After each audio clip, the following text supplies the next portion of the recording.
अमित शाह बोल देते हैं कि देश के छात्रों को, युवाओं को रोजगार अगर करना है तो कहीं पकौड़ा बेचो, रोजगार करना है तो कचरी बेचो। हमेशा प्रधानमंत्री जी कहीं अपने चुनाव कार्यक्रम में कि हमने 15 लाख मैं पूरे देशवासियों को दूंगा।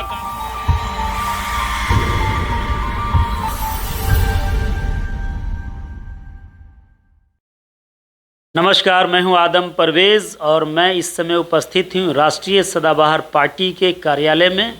हमारे साथ मौजूद हैं राष्ट्रीय सदाबहार पार्टी के राष्ट्रीय अध्यक्ष माननीय ओम प्रकाश यादव जी। ओम प्रकाश यादव जी का मैं आपको परिचय करवाऊं कि माननीय श्री लालू प्रसाद यादव जी को भगवान मानने वाले और भगवान कहने वाले ये एक ऐसी शख्सियत हैं जो लालू यादव के लिए अपनी जी जान देने के लिए तैयार हैं। ये उनके एथी से इतना प्रभावित हैं, उनके जीवनी से या उनके कार्यकाल से या उनके कार्य करने के तौर तरीके से ये इतना प्रभावित हैं कि उन्हें सीधा अपना भगवान मानते हैं। आइए मैं उनसे सीधा बातचीत करता हूं कि ओम प्रकाश जी इस पर पूरा प्रकाश अपना डालें। नमस्कार ओम प्रकाश जी। केंद्र सरकार द्वारा अग्निपथ योजना जो लाई गई, केंद्र सरकार को अपने योजना को लाने के पहले समीक्षा करनी चाहिए थी कि जो बच्चा 8-8 साल 6-6 साल से मेहनत कर रहा हो, वह कई तरह का परीक्षा फेस किया हो और उस व्यक्ति को हम 4 साल के लिए सेवा में लें, फिर उनका जीवन अंधकारमय बना दूं, यह सेवा यह योजना ही गलत है। जो कि जो भी छात्र किए हैं पूरे भारत में कोने कोने में जो भी छात्र किए हैं वह उग्र होकर के किए हैं। क्योंकि केंद्र सरकार के हमारे प्रधानमंत्री जी नरेंद्र मोदी जी, अमित शाह जी जो पूरे देश में अपने कार्यकाल में युवाओं को, शिक्षित बेरोजगारों को हमेशा चोट देने का काम किया है और यह चोट गंभीर रूप से उन छात्रों को लगा है जो छात्र 8 साल 6 साल 10 साल से इस सेवा के लिए, राष्ट्र सेवा में अपना लगन रखते हैं, राष्ट्र सेवा के लिए वह आगे आने के लिए चाहते हैं और उनकी यह अग्निपथ योजना जो ला करके उनके जीवन को अंधकार में ले जाने का यह षड्यंत्र है। यह स्वाभाविक है कि छात्र जो भी किया देश के कोने कोने में किया, वह छात्र का वह मनोवृत्ति नहीं था इस तरह का काम करें, लेकिन उनके साथ इस तरह का कष्ट, इस तरह का दिल पर चोट लगा, उनके मस्तिष्क पर चोट लगा कि वह न चाह के भी इस काम को किए। क्योंकि वो अपने आवेश में किए, अपने गुस्से में किए, अपने मेहनत का दर्द को उभारा उसने। जो बच्चा डेली 8 किलोमीटर 16 किलोमीटर दौड़ता हो कुछ ही मिनट में, वो बच्चा समझता है कि हम कितना मेहनत किए हैं और सरकार हमारे लिए क्या कर रही है। फिर भी राष्ट्र की संपत्ति को क्षति पहुंचाना ये तो ठीक नहीं है, इस पर आप बताइए। राष्ट्र की संपत्ति जो क्षति हुई है, हमने तो आज तक यह देखा, खास करके भाजपाई लोगों को अपराध वह स्वयं करते हैं और दूसरे के मत्थे ठोकते हैं। वह उनका सुनियोजित इस तरह का प्लानिंग रहता है कि ताकि इस तरह का कार्य में ऐसा घटना हो जो कि लोग समझे कि यह जो है विरोधी पक्ष वाले कर रहे हैं। ऐसी बात नहीं है। वो कोई भी बच्चा पढ़ा लिखा हुआ है, उनको वीडियो कैमरा भी आप भी देखे होंगे, हम भी देखते हैं।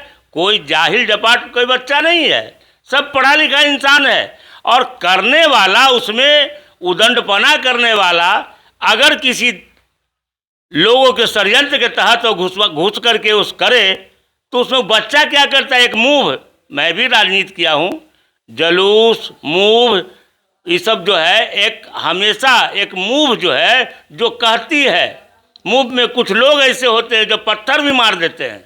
अच्छा, ये बताइए कि बीजेपी के लोग कह रहे हैं कि ये स्कीम जो हमने लाया है अग्निपथ, ये कहीं से गलत नहीं है, बिल्कुल सही है, छात्रों को समझ में नहीं आया या छात्र समझ नहीं पाए हैं?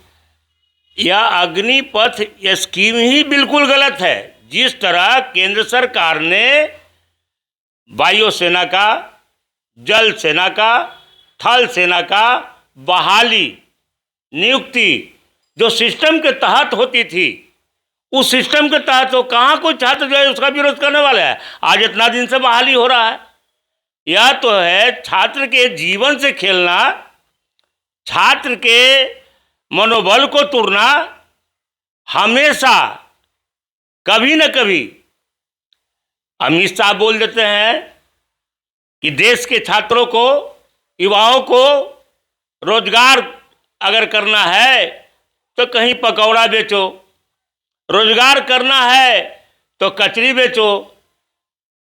हमेशा प्रधानमंत्री जी कहीं अपने चुनाव कार्यक्रम में कि हमने 15 लाख में पूरे देशवासियों को।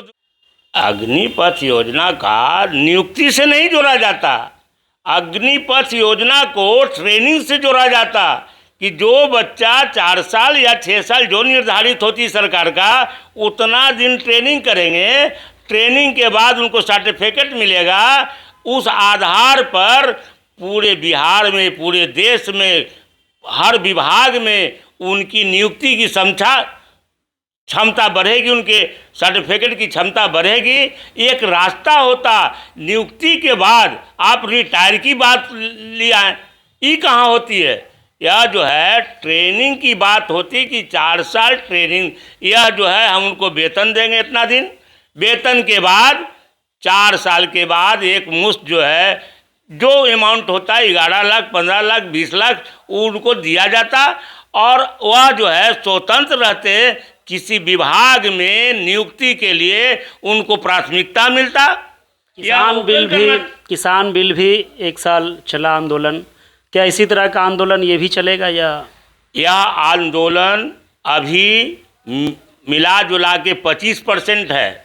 यह आंदोलन किसान बिल से भी भयावह होगा, क्योंकि किसान जो है हमेशा 30, 35, 40, 45 बरस के एज के होते थे, 60 बरस के होते थे, 70 बरस के एज होते, उनके पास लड़ने की क्षमता नहीं रहती। लेकिन ये युवा की बात है, युवा का जीवन की बात है, युवा की भविष्य की बात है। आपने किस एंगल से 4 साल का नियुक्ति या अब 4 साल से 6 साल करने जा रहे हैं, उसके बाद कह रहे हैं कि रिटायर कर जाएंगे।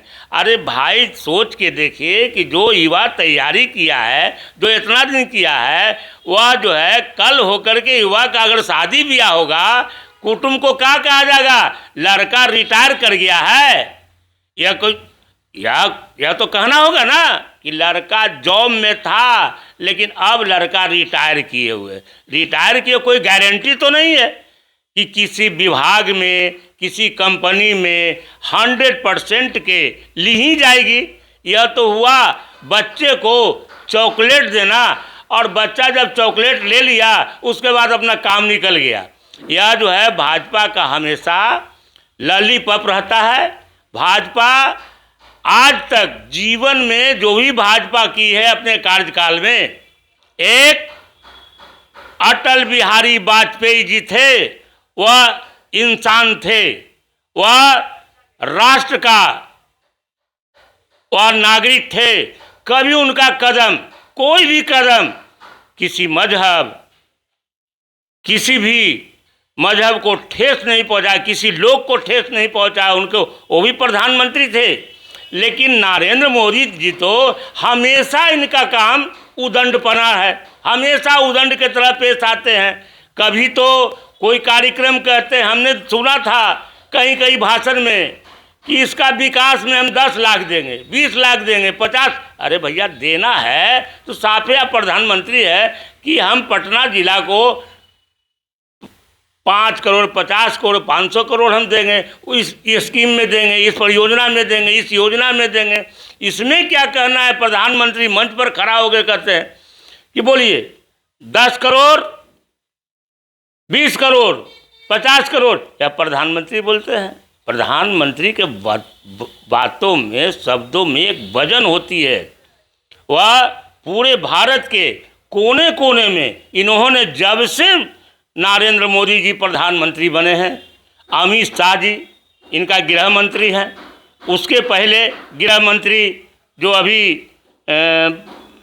राजनाथ सिंह थे, तो राजनाथ सिंह जो थे, और तो राजनाथ सिंह पर आज तक कोई दाग धब्बा नहीं आया, लेकिन लूट खसोट का अड्डा, देश को लूटने की तैयारी नरेंद्र मोदी और अमित शाह ने किया, और यह जन जन तक है।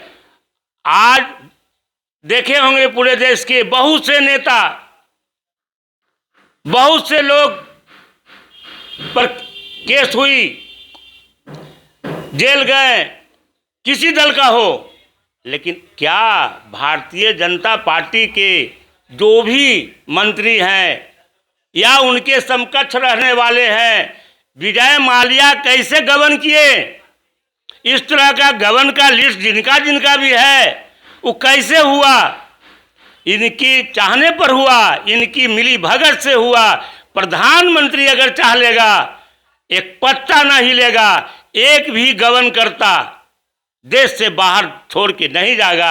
यह मेरा इतनी दिनों का अनुभव है। और हमने लालू यादव जी के हाथ को मजबूत करने के लिए बिहार ही नहीं, पूरे देश को परिक्रमा करना, घूमना, जन जन को जागरण करना, यह मेरा लक्ष्य है। और श्री तेजस्वी यादव जी को बिहार का मुख्यमंत्री पूर्ण बहुमत से बनाने का राष्ट्रीय सदाबहार पार्टी का संकल्प है। इसके मैं पूरा करके रहूँगा और तमाम विरोधियों को परास्त करने का काम करूँगा।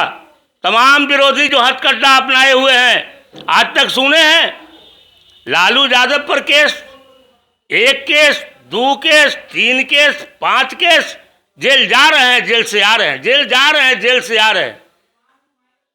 तेजस्वी यादव पर केस, राबड़ी देवी पर केस। हम तो समझते हैं कि लालू जी के पूरे परिवार पर भाजपा ने षड्यंत्र के तहत केस रचने का काम किया, चाहे वो सीबीआई हो, ईडी हो या जैसे भी हो। आज भी भाजपा लालू यादव को कहीं न कहीं कटघरे में करने का काम सोच रहा है। वह आज भी उसके मन में है कि लालू यादव को कैसे क्रश किया जाए, लालू यादव के चहेते को कैसे क्रश किया जाए। आज जो भी कार्रवाई हुई है, भाजपा अपने दल पर कोई कार्रवाई नहीं की है। भाजपा के साथ जो रहने वाले दल हैं वह गंगा नहा के पार हो गए हैं। वो कोई अपराध नहीं किए हैं, कोई घोटाला नहीं किए हैं, किसी तरह का अत्याचार नहीं किए हैं। आज तक यही इनका है। भारतीय जनता पार्टी ऐसी पार्टी है जो देश को खंडित करने का इनका मंसूबा है। यह पूरा देश, चाहे किसी भी मजहब का हो, चाहे हिंदू का हो, मुस्लिम का हो, सिख का हो, ईसाई का हो, किसी को चैन से नहीं रहने दे रहे। हर जगह बेचैनी, हर जगह खलबली। इन्होंने नोटबंदी किया, वो भी डिस्टर्ब है।